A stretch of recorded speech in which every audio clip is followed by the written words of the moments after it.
잘하시며. 아멘. 우리 한 지체가 얼굴이 썩어 있으면 예배 끝난 다음에 한번 만져주세요. 뭐 어려운 일이 있수 이렇게 기도해 주시고 해주세요. 이제 오늘 제목을 한번 볼까요? 오늘 제목이 뭡니까? 하나님 임재의 결과. 먼저 우리 감사한 내용을 알아야 되죠. 정말 주중에 감사한 일이 많았어요. 근데 이걸 제가 세 가지로 정리하려다 보니까 머리를 많이 썼습니다. 첫 번째로는 우리 양육의 후원자 수양회가 있었는데요. 예년과 다른 게 뭐냐면 우리 집사님 몇 분이 직접 밥을 해서 이 후원자 수양에 참석한 분들을 대접했어요. 그동안은 돈을 주고 식당에서 사 먹었는데 이분들이 직접 하니까 양육은 섬김이 핵심인데 이 섬김을 또 다른 차원에서 실천하는 모습을 통해서 우리 양육이 한 단계 업그레이드 됐구나라는 생각을 하면서 감사했어요. 하나님 날마다 정체되어 있는 것이 아니라 진보하는 모습을 보이도록 은혜 주신 주님 앞에 감사를 드리고요. 또 수고하신 분들에게 특별히 감사한 마음을 전합니다. 두 번째로는 다양한 일이 있는데 이 다양한 일들을 통해서 우리 교회가 꿈꾸는 대로 모든 성도가 자기 은사를 가지고 사역하는 그런 교회 모습이 되는 것이 감사했습니다. 지난 금요일부터 토요일까지는 초등 5학년 여름 캠프가 있었는데 계속 들은 것처럼 초등부가 4학년, 6학년, 5학년 이렇게 따로따로 했어요. 그래서 선생님들이 어떤 분은 3번을 가야 되는 어려움이 있는데 따로따로 하니까 더 개별적으로 사랑을 표현할 수 있고 애들 관심을 가질 수 있기 때문에 매우 좋았다라는 얘기를 들었어요. 근데 그만큼 수고가 많은 거죠. 신문 발간을 위해서 아까 얘기했지만 몇 명 안 돼요. 손가락에 꼽히는 작은 인원이 그렇게 엄청난 작품을 만들어내는 걸 보면서 너무 감사하고 또 수고를 많이 한다는 생각을 하고 있습니다. 그런가 하면 우리 이번에 안산시 복음화 대성회가 주일부터 화요일까지 3일간 있었는데 잘 아시는 것처럼 화요일날 우리 하늘소리 찬양단에 가서 아주 멋지게 헌금성으로 섬겼어요. 근데 그것뿐이 아니에요. 월요일날 홀리 시티 워십이란 팀이 특송을 했는데 그 홀리 시티 워십이란 팀의 핵심 멤버들이 우리 교인들이에요. 그러니까 결국 우리 교회가 월요일과 화요일 2번을 섬긴 거예요. 하나님이 안산을 섬길 수 있도록 우리 교회를 이만큼 성장시켰다고 생각합니다. 이제 우리가 핑계치 못하고 안산을 책임지고 섬기는 교회가 됐는데 그러기 위해서는 이렇게 모든 성도들이 각자의 자리에서 자기 은사들을 섬길 때 가능하죠. 하나님이 이런 교회 만드신 것을 감사하고 또 수고하신 모든 분들에게 감사한 마음을 전합니다. 마지막 세 번째로는 사실은 개인적이면서 교회적인 건데요. 우리가 2006년 8월 27일 날 처음 예배를 드렸기 때문에 2014년 8월 26일이 만 8년 꽉 채운 거고요. 8월 27일은 9년차 첫날이었어요. 근데 그날 좀 특별한 일이 있었습니다. 나중에 말씀드리려고 하고요. 어쨌든 그 일을 통해서 제가요, 지난 8년을 돌이켜보면서 하나님이 우리에게 베푸신 은혜를 기억하는 귀한 시간이 되었어요. 그래서 하나님이 8년 동안 베푸신 은혜가 너무 컸고, 그래서 9년차, 10년차에 많은 기대를 하게 된 그런 계기가 되었는데요. 또 하나님께서 여기까지 도우신 것을 감사하고 앞으로 하실 일을 정말 기대합니다. 여러분 그동안 수고 많으셨습니다. 자, 이제 우리 본문 다시 한번 제목을 보면 하나님의 임재의 결과인데 우리 교회 비전이 뭡니까? 첫 번째 비전이 뭐죠? 하나님의 임재를 경험하는 교회. 연관성이 있죠. 근데 이 하나님 임재를 경험하는 교회 비전이 어떻게 생겼냐면 사실은 안산동산교회와 연결이 돼 있어요. 안산동산교회 첫 번째 비전이 하나님을 경험하는 교회예요. 근데 우리가 분립개척이니까 따로따로가 아니잖아요. 연결됐기 때문에 비전도 같이 가려고 했지만 하나님을 경험하는 교회가 너무 포괄적이기 때문에 성도들이 하나님을 경험하는 교회가 뭡니까? 자꾸 묻기 때문에 그 비전을 구체화하기 위해서 애를 많이 썼어요. 제가 그걸 옆에서 보면서 그러지 말고 더 정확하게 한번 축소해서 하자. 그래서 구체적으로 하나님의 임재를 경험하는 교회라고 비전을 세운 거죠. 그러면 하나님의 임재를 경험하는 게 뭘까요? 여러분 하나님 임재를 경험해 보셨습니까? 이제 이걸 도움 드리기 위해서 국민일보에 나온 한 간증을 소개하려고 그래요. 미얀마에 선교사들이 가서 이제 강의라고 설교를 하는데 그 미얀마 현지에 있는 자매가 통역을 하는 거예요. 한국말로. 근데 그가 하나님 임재를 경험하고 이렇게 고백했어요. 한번 들어보시죠. 저는요, 한국어 잘 못해요. 그런데 통역에 나서면 성령이 임재해요. 첫날 임재하심이 느껴져 울고 말았어요. 성경 사전에도 없는 용어가 나와도 성령의 힘으로 술술 풀리더라고요. 이게 하나님 임재했을 때 설명이 어렵지만 나타나는 결과 중에 하나죠. 우리 안에서 눈물이 쏟아지고 그리고 어려운 문제들이 쉽게 이해되고 풀어지는 것, 그것이 하나님 임재했을 때 나타나는 결과예요. 여러분도 기쁨의 동산교회 와서 예배 드리다가 자기도 모르게 눈물을 쏟아본 적이 있습니까? 그것은 임재의 결과죠. 또 때로는 알지 못하는 기쁨과 자유를 맛봤습니까? 그것도 하나님이 하신 일이니까 하나님 임재의 결과입니다. 때로는 하나님 말씀을 듣다가 쫙 열리는, 아 그렇구나 라고 열리는 경우가 있었을 것입니다. 그 모든 것들이 하나님이 하신 일이고, 하나님이 하셨다는 건 하나님이 이곳에 임재했기 때문에 나타나는 거죠. 다양한 모습들이 나타날 수 있어요. 우리가 알지 못하는 다양한 방법들로 역사하기 때문에 그런 거죠. 그래서 사실 우리는 예배에 굉장히 집중합니다. 하나님 임재를 경험하는 교회가 비전이기 때문에 예배를 굉장히 소중하게 여기에 집중해요. 그 중에 하나가 여러분 우리가 찬양할 때 네 곡을 연달아 부르는 거예요. 왜 찬송을 많이 부르는가? 하나님이 어떤 분이냐면 시편 22편 3절에 보니까 이스라엘 찬송 중에 계시는 주여, 찬송 중에 거하시는 분이기 때문에 찬송을 기뻐하시고 찬송을 통해 하나님 임재하시는 거예요. 그걸 사모해서 1부, 2부 때는 찬양단이 20분, 30분을 찬양하기 때문에 큰 어려움이 없지만 이 전통식으로 예배 드릴 때 그렇게 못 부르는 경우가 있어서 우리 교회는 좀 약간 변형시켜서 찬송을 한꺼번에 4곡을 부르므로 하나님 임재를 사모하는 거죠. 무조건 4곡 부른다고 오시는 건 아니에요. 정말 사모하면서 부를 때 오시는 거죠. 근데 이제 이렇게 하나님의 임재에 대해서 구약에서는 어떻게 말씀하고 있는가? 아직 구약 성경은요, 그림이라고 표현할 수 있어요. 신약은 설명이라면 구약은 그림이기 때문에 신약에 나오는 이런 용어들을 이 구약의 성경을 통하여 그림으로 볼 수 있는 거예요. 그래서 구약에는 하나님의 임재를 얘기할 때 법궤를 얘기해요. 법궤. 하나님의 법궤가 있는 곳에 하나님이 임재하신다, 이렇게 하기 때문에 구약에서는 이 법궤를 굉장히 소중하게 여겼죠. 그리고 법궤가 있는 곳에는 하나님이 계시고 있기 때문에 함부로 들어가면 안 돼요. 그게 지성소잖아요. 지성소 안에 법궤가 있는데 거기는 아무나 들어가면 죽어요. 대제사장이 1년에 한 번씩만 들어가는데 그것도 이 대제사장이 들고 간 재물이 문제가 있으면 죽어. 그리고 제사장의 재물이 괜찮지만 본인이 죄 가운데 있으며 들어가면 죽어버려요. 왜? 하나님은 거룩하시니까. 하나님이 임재하신 곳에 함부로 들어가면 죽는다는 걸 보여주는 거예요. 그리고 그 격배가 가는 곳마다 하나님 역사하심을 그들이 기대했고 실제로 이루어졌어요. 그래서 오늘 본문에 보면 다윗이 이제 하나님을 이스라엘의 왕의 자리로 모시기 위해서 법궤를 이동하는 장면이 기록되어 있어요. 근데 이 법궤를 이동하는 과정 중에 특별한 사건이 발생합니다.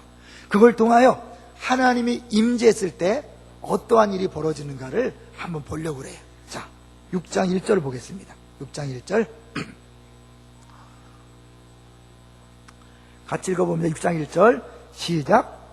다윗이 이스라엘에서 뽑은 무리 3만 명을 다시 모으고 2절 다윗이 일어나 자기와 함께 있는 모든 사람과 더불어 바알레 유다로 가서 거기서 하나님의 궤를 메어 오려하니 그 궤는 그룹들 사이에 좌정하신 만군의 여호와의 이름으로 불리는 것이라. 만군의 여호와 이름으로 불리는 것이니까 법궤 자체가 하나님은 아니에요. 그래서 지금은 법궤가 어디 있을까요? 지금은 법궤가 없어요. 여러분 기억하세요? 1981년에 스티븐 스필버그가 인디애나 존스 시리즈 중에 하나로 잃어버린 성궤를 찾아서라는 영화를 만들었죠. 그게 이제 법궤를 찾아가는 영화예요. 근데 지금 법궤 없어요. 또 있어도 소용이 없어요. 왜? 그 법궤는 장차 오실 예수 그리스도를 상징하는 거거든요. 모형이에요, 모형. 예수님 이 땅에 오셔서 임마누엘 그랬죠. 이미 예수님이 오셨기 때문에 법궤는 이제 그 상징적인 의미를 잃어버렸기 때문에 필요 없는 거예요. 근데 지금도 막 찾아다니는 사람이 있어요. 소용없는 거죠. 근데 이 법궤란 건 뭐냐? 한마디로 상자예요, 상자. 그 상자 안에는 세 가지의 물건이 들어있었죠. 뭐가 들어있었어요? 첫 번째,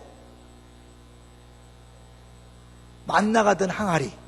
두 번째는 아론의 쌍난 지팡이. 세 번째는 십계명을 새긴 돌판이 들어있었어요. 그리고 그 법궤를 뭐라고 하냐면 맨 위에다가 시온좌라는, 시온소, 시온좌라는 표현을 썼어요. 좌는 좌석할 때 좌자거든요. 그러니까 결국 뭐냐면 이 법궤는 하나님이 앉으시는 의자라는 의미가 있어요. 그래서 어려운 말로 하나님의 가견적, 볼 수 있는 보좌다. 법궤를 그렇게 얘기하는 거예요. 법궤 자체가 하나님이 아니라 하나님이 그 보좌, 법궤 위에 보좌를 정하시고 앉으신다는 거예요. 그러니까 법궤가 가는 곳마다 하나님이 거기에 앉으시기 때문에 이 법궤를 모시는 게 중요해요. 그래서 다윗이 법궤를 모시기 위해서 이제 3만 명을 뽑아서 호위병을 세우고 이제 드디어 하는데 문제가 발생합니다. 왜냐하면 이 다윗이 법궤를 이동하는 게 성경적이지가 않아요. 3절 읽어보겠습니다. 3절 시작. 그들이 하나님의 궤를 새 수레에 싣고 산에 있는 아비나답의 집에서 나오는데 아비나답의 아들 우사와 아요가 그 새 수레를 모니라. 새 수레를 준비했어요. 새 차를 준비했어요. 그래서 정성을 다한 거죠. 3만 명을 동원하고 새 수레를 준비했으니까 누가 봐도 이 다윗이 정성을 다했고 정말 하나님을 섬기는 것처럼 보여요. 근데 문제는 이 하나님의 법궤는 수레로 모시면 안 돼요. 한번 그걸 볼까요? 민수기 4장 15절. 화면에 나올 테니까 한번 화면을 보시고 읽어보겠습니다. 4장 15절. 민수기 4장 15절. 같이 읽어볼까요? 시작. 전혀 한 문장 한 절부터 시작.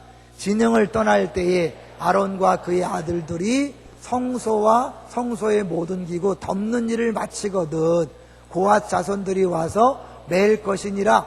그러나 성물은 만지지 말라. 그들이 죽으리라. 회막 물건 중에서 이것들은 고앗 자손이 매일 것이며. 아무나 매면 안 되고 고앗 자손이 매야 되는데 매긴 매되 만지면 안 돼. 만지면 죽는 거예요. 왜? 하나님이 임재하시는 장소이기 때문에, 물건이기 때문에 함부로 건드리면 안 되는 거예요. 하나님 분명히 그렇게 했음에도 불구하고 다윗이 어떻게 했어요? 새 수레로 법궤를 옮기는 거예요. 당시 이방인들, 블레셋인들, 페니키아인들이 자기들의 신을 옮길 때, 우상을 옮길 때 이 새 수레를 이용했어요. 다윗이 무심코 생각 없이 이방인들과 똑같이 한 거예요. 하나님은요 구별되신 분이에요. 어떤 분 그래, 다 종교가 똑같지 않나요? 아니에요, 여러분. 기독교는 일반 종교 완전히 다른 거예요. 하나님은 다른 분이에요. 그래서 하나님을 섬기는 것이 달라야 돼요. 얘기했잖아요. 천지 창조에 대한 기록은 창세기 1장, 2장, 2장에 걸쳐 끝났지만 성막에 대한 건 자그마치 50장. 그만큼 하나님은 우리가 알고 있는 것과 다르게 정확하게 하나님 원하시는 방식으로 자신을 섬기기를 원하는 거예요. 이 법궤를 옮길 때도 그렇게 되는데 다윗이 새 수레를 동원했어요. 자, 4절을 볼까요? 4절 시작. 그들이 산에 있는 아비나답의 집에서 하나님의 궤를 싣고 나올 때에 아요는 궤 앞에서 가고 5절 다윗과 이스라엘 온 족속은 잣나무로 만든 여러 가지 악기와 수금과 비파와 소고와 양금과 재금으로 여호와 앞에서 연주하더라. 3만 명을 뽑아서 호위하고 수많은 악기를 동원해서 노래를 부르고 찬양하면서 이제 새 수레를 준비했어요. 세상적으로 볼 땐 이거보다 더한 게 어떻게 했어요? 너무너무 화려하고 멋있잖아요. 정말 정성을 다했잖아요. 근데 하나님이 그것을 기뻐하지 않았어요. 그래서 6절이 나오면 6절 시작.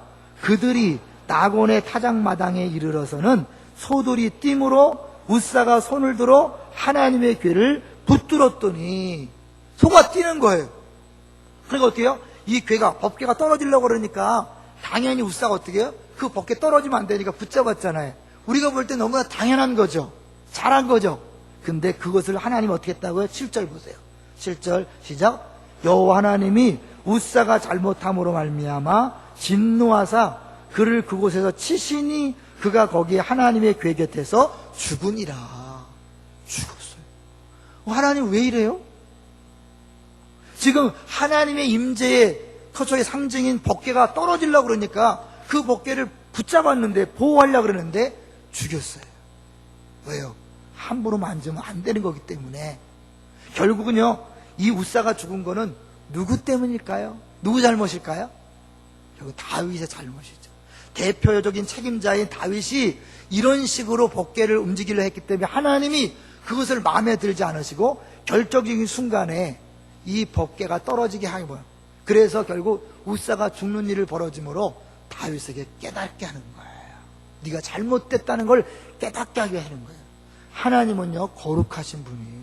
그래서 그분이 계신 곳에는 죄는 용납되지 않습니다. 동의하십니까? 사실 이 하나님께서 원하시는 방식대로 하지 아니하면 아무리 좋은 것, 아무리 화려한 것, 아무리 놀라운 걸 다 동원해도 하나님은 노예예요. 기억하세요? 여러분이 사회에서 직장생활하고 사업하던 방식으로 신앙생활하면 안 됩니다. 아무리 그것이 합리적이고 아무리 옳은 것처럼 보여도 하나님 말씀대로 하지 아니하면 다 엉터리인 거예요. 근데 많은 경우에 여러분이 막 열을 내고 교회를 위한다 그리고 하나님을 위한다는 것들을 보면 하나님 말씀과 전혀 상관없는 이야기를 할 때가 많이 있어요. 그건 세상 사람이 볼 때 멋있어 보이지만 훌륭해 보이지만 하나님은 아니에요. 그래서 어떻게 해요? 순종이 중요하다는 거예요. 한 말씀이라도 하나님 말씀대로 사는 것이 중요하지 내가 화려하게 멋있게 봉사하고 충성하고 이게 중요한 게 아니라는 사실을 기억하시기를 주의 이름으로 축원합니다. 근데 이제 이거를요 우리에게 적용한다면 어떻게 될까요? 제가 이 말씀을 묵상하다가 우리 성도들에게 하나님 앞에 봉사하다가 잘못하면 죽습니다. 이렇게 설교 그렇게 하면 안 되잖아요. 만약 그랬다면 우리 다 죽었죠. 그죠? 우리 분명히 예배 드릴 때 조금 불경건하잖아요. 그죠? 예배 드리면서 딴 생각 많이 하잖아요. 예배 드리면서 딴 사람 미워하잖아요. 성경대로라면 하나님이 임재하신 예배 장소에서 죽어 마땅한 거예요. 근데 안 죽잖아요. 왜 안 죽을까요? 예수님이 대신 죽었으니까. 예수님이 우리의 모든 죄에 대한 그 진노를 담당하고 죽으셨기 때문에 우리가 이렇게 살아있는 줄로 믿습니다. 여러분, 그래서 우리가 감사하셔야 돼요. 근데 여기서 또 지나가잖아요. 아, 예수님이 죽으셨으니까 이제 모든 죄는 없다. 아니, 그 구원파. 죄는 죄인 거예요. 우리가 하나님 임재했을 때 그 거룩하신 하나님 앞에서 우리의 부족을 느끼고 깨닫고 회개하는 것, 그게 필요한 거예요. 그러니까 내 죄를 깨달을 때 뭐예요? 하나님의 사랑, 십자가가 더 깊이 와닿는 거예요. 근데 많은 기독교인들이 이 죄의 문제를 생각하지 않으니까 십자가가 더 이상 은혜가 안 되는 거예요. 십자가 은혜가 없으니까 뭐예요? 다른 사람 용서를 못하는 거예요. 왜? 내가 끊임없이 매주마다 거룩하신 하나님 앞에서 내 죄를 깨닫고 이 험악한 죄, 웃사가 죽은 것처럼 죽어 마땅한 죄를 하나님이 용서해 주셨다. 그리고 어떻게 해요? 나도 용서해야지. 이렇게 되는데 이 죄의 생각을 하지 않아요. 예수 믿을 때 십자가 그것으로 끝나는 줄 알고 더 이상 죄 얘기를 하지 않아요. 아닌 거예요. 죄는 죄예요. 웃사가 죽은 만큼 하나님은 거룩하시기 때문에 단 하나의 작은 죄도 용납할 수 없는 거예요. 근데 우리가 주 앞에 나와 마음껏 예배할 수 있는 이유는 하나님께서 예수 그리스도를 죽이셨기 때문입니다. 믿습니까? 그래서 감사하셔야 돼요. 사실 다윗은요 이 일을 통하여 당장에는 못 느꼈지만 나중에는 깨달았어요. 볼까요? 역대하로 가보세요. 역대하 15장. 역대하 15장 2절. 이것도 우리 화면을 보겠습니다. 역대하 15장 2절 화면을 보여주세요. 같이 읽어볼까요? 시작. 다윗이 이르되 레위 사람 외에는 하나님의 궤를 맬 수 없나니 이는 여호와께서 그들을 택하사 여호와의 궤를 메고 영원히 그를 섬기게 하셨음이라 하고. 다윗이 뭐예요? 저 역대하 저 말씀은 이제 한번 실패하고 나서 다시 이제 하나님의 언약궤를 메어오려고 할 때 이제 쓴 글이에요. 하나 더 보죠. 15장 14절. 14절 같이 읽습니다. 시작. 이에 제사장들과 레위 사람들이 이스라엘 하나님 여호와의 궤를 메고 올라가려 하여 몸을 성결하게 하고, 그들이 이제는 궤를 메고 올라가려고, 이 수레에 싣고 가는 거 잘못됐다는 걸 깨닫고 이제 다시 정신 차려서 이제 12절부터 나오는 내용이에요. 하나님은 다윗이 자신을 모시는 거 좋은 것을 하셨어요. 그렇지만 모시는 방법이 잘못됐을 때 하나님은 그걸 깨닫게 하시려고 사실은 우사를 죽인 거예요. 무섭죠, 그런 면에서. 그죠? 하나님은 그렇게 해서라도 하나님을 온전히 섬기길 원하시는 거예요. 그러니까 하나님 우리 삶 속에서요, 우리 죄를 그냥 눈 감아주시는 분이 아니에요. 여러분 기억하세요. 당신이 무슨 짓을 하든지 하나님 당신을 사랑한다고 죄를 눈 감는 분이 아니에요. 그 죄 하나하나를 예수님의 십자가에서 다 해결하신 줄로 믿습니다. 내가 인정하고 고백해야 돼요. 여러분이 그 죄를 품고 있으면 안 돼요. 하나님, 내가 이런 죄를 졌는데 주님 십자가에서 해결된 줄로 믿습니다 라고 여러분 고백할 때 죄사함의 감사와 감격이 있는 거예요. 그럴 때 구원의 감사와 감격이 있는 거예요. 여러분이 그렇지 않으면 신앙생활이 행복하지가 않아요. 기쁘지 않아요. 우리들의 기쁨은 죄사함에서 오는 거예요. 할렐루야. 거룩하신 하나님 앞에 나올 때마다 죄를 깨닫는 역사가 있게 되시기를 주의 이름으로 축원합니다. 이제 두 번째, 이 하나님의 거룩하신 임재 앞에 있을 때 죄를 깨닫고 죄에 대한 자각이 일어난다면 두 번째는 뭐예요? 임재일 때 복이 임한다는 거예요. 자, 8절을 보겠습니다. 8절 같이 읽어보죠. 시작. 여호와께서 우사를 치심으로 다윗이 분하여 그것을 베레스 우사라 부르니 그 이름이 오늘까지 이르니라. 우사가 죽는 거예요. 다윗이 화가 났어요. 여기 전에 나는 최선을 다해 정성을 다해 교회 봉사했는데 어려움 생기면 어떻게 해요? 하나님 이럴 수 있습니까? 어떻게 우리 가정에 이런 일을 줄 수 있습니까? 내가 뭘 잘못했다고? 우린 반응이 그거죠. 내가 진짜 잘못한 건 인정하지 않고 모르고 하나님 어떻게 이럴 수 있습니까? 다윗이 그런 거예요. 분을 했죠. 자, 그 다음에 뭐야? 그 분노와 더불어 두려움이 없는 거. 9절 읽어보면 시작. 다윗이 그날에 여호와를 두려워 이르되 여호와의 궤가 어찌 내게로 오려하고, 이제 못 모시겠다는 거예요. 무서워서 못 모시겠어요.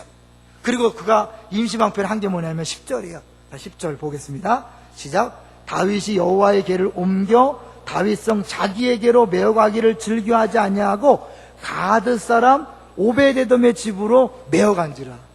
무슨 경우예요, 이거는? 자기는 무서워서 못 모시고 가면서 왜 괜한 오베데돔의 집으로 가는 거예요?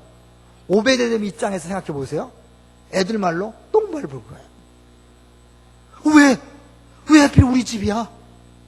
지금 우사가 죽은 걸 다 들었잖아요. 그것도 우리 집에 누구 죽이라고? 그렇게 겁냈을 거예요. 그러니까 사실 오베데돔은 뭐예요? 자기가 우리 집에 오세요 막 갈망한 것도 아니고 요청한 것도 아니고 뭐 대단한 잔치를 벌린 것도 아니에요. 어쩔 수 없이 울며 겨자 먹기로 법궤를 받아들인 거예요. 근데 중요한 것은 그 법궤가 뭐라고요? 하나님 임재하시는 거죠. 11절 보세요. 11절 오베데돔 집에 억지로 받아들였는데 11절 시작. 여호와의 궤가 가드 사람 오벳에돔의 집에 석 달을 있었는데 여호와께서 오벳에돔과 그의 온 집에 복을 주시니라. 할렐루야. 하나님은 복 자체시기 때문에 그 법궤로 함께 하나님 임재하신 곳에 나타난 게 뭐예요? 복이란 말이에요. 이 오벳에돔이 무슨 요란한 일을 한 게 아니에요. 놀라운 충성 봉사를 한 게 아니에요. 잘 기억하세요. 내가 하나님 앞에 열심히 봉사하니까 충성하니까 복 주겠지, 그런 게 아니에요. 하나님이 오셔야 복이 임합니다. 할렐루야. 이거 모르는 사람은 내가 하나님 앞에 떼를 쓰고 하나님 억지로 감동시켜서 복 받으려고 하는데 그게 아니에요. 하나님이 임재하시기만 하면 저절로 복이 임하는 거예요.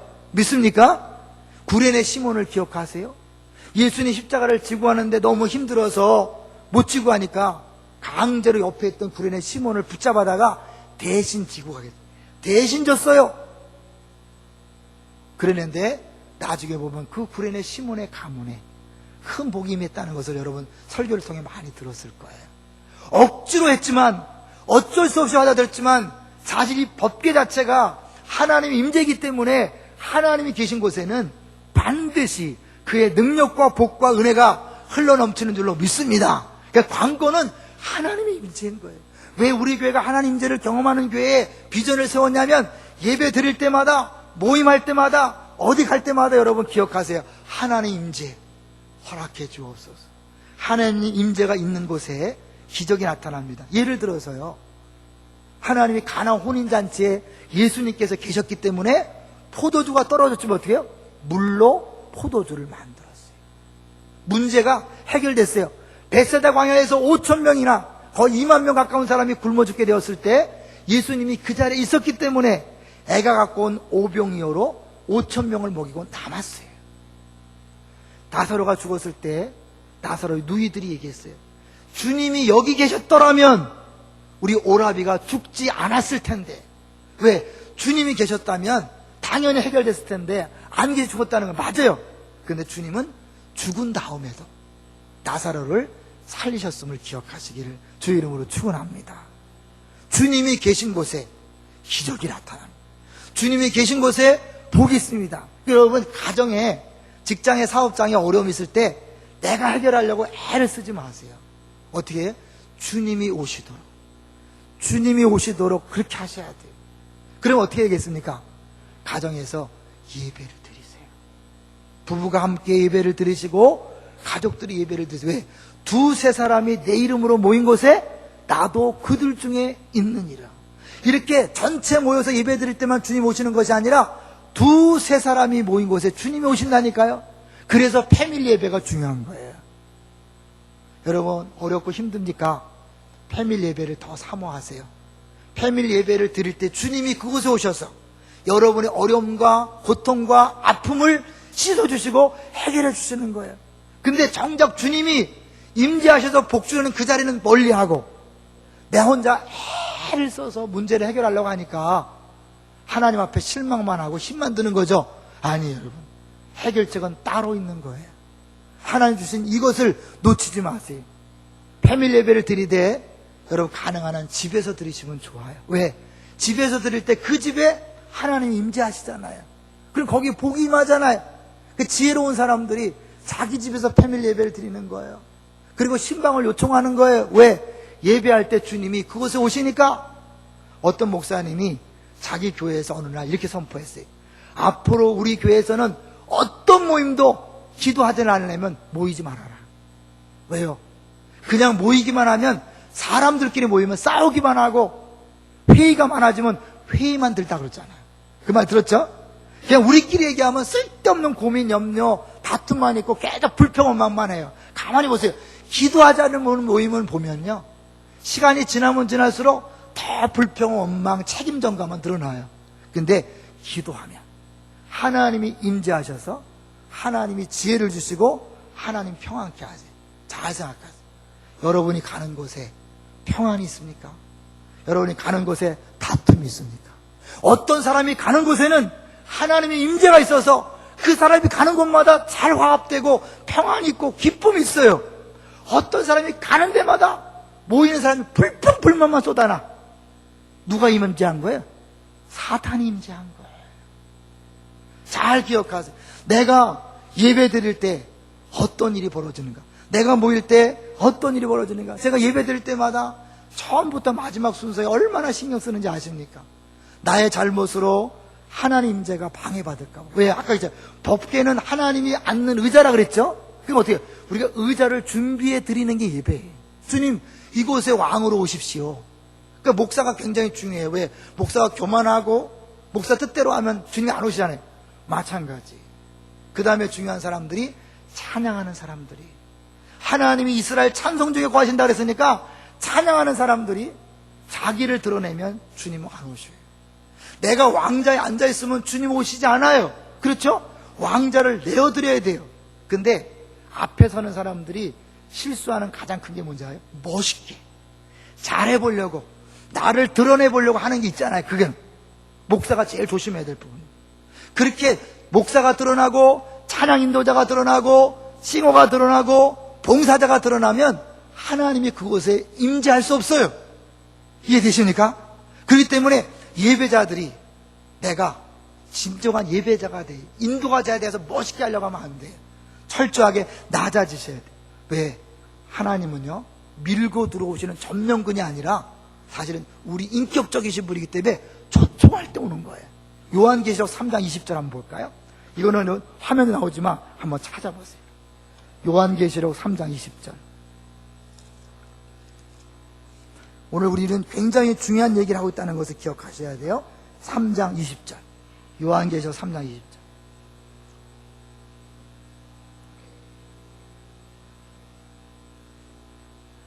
같이 읽어봅니다. 3장 20절 시작. 볼지어다 내가 문 밖에 서서 두드리노니 누구든지 내 음성을 듣고 문을 열면 내가 그에게로 들어가 그로 더불어 먹고 그는 나와 더불어 먹으리라. 주님이 문 밖에서 문을 두드려. 이거는 믿지 않은 사람에게 하는 얘기가 아니에요. 믿지 않은 사람은 문을 열 수가 없어. 죽어있기 때문에 문 못 열어요. 이건 라오디아 교회에 하는 말씀이에요. 우리가 예수 믿지만 교회지만 주님을 초청하고 받아들이지 아니하면 주님이 안 오시는 거예요. 여러분, 우리 교회가 예배를 드리지만 주님이 안 오실 수도 있어요. 우리끼리 예배가 될 수 있어요. 동의하시죠? 여러분, 한 사람 한 사람이 예배자가 되셔야 돼요. 정말 주님이 오시도록 겸손하게 낮아지셔야 돼요. 여러분의 마음에 교만을 품고 있고 불평하고 원망하고 하나님 앞에 무엄한 자세로 앉아있으면 주님이 오실 수 없어요. 나 때문에 주님의 임재가 방해된다면 나 하나의 문제가 아니잖아요. 우리 모두의 문제예요. 그래서 제가 저의 책임을 통감하고 굉장히 조심하려고 애를 써요. 찬양 조심하셔야 돼요. 기도 조심하셔요.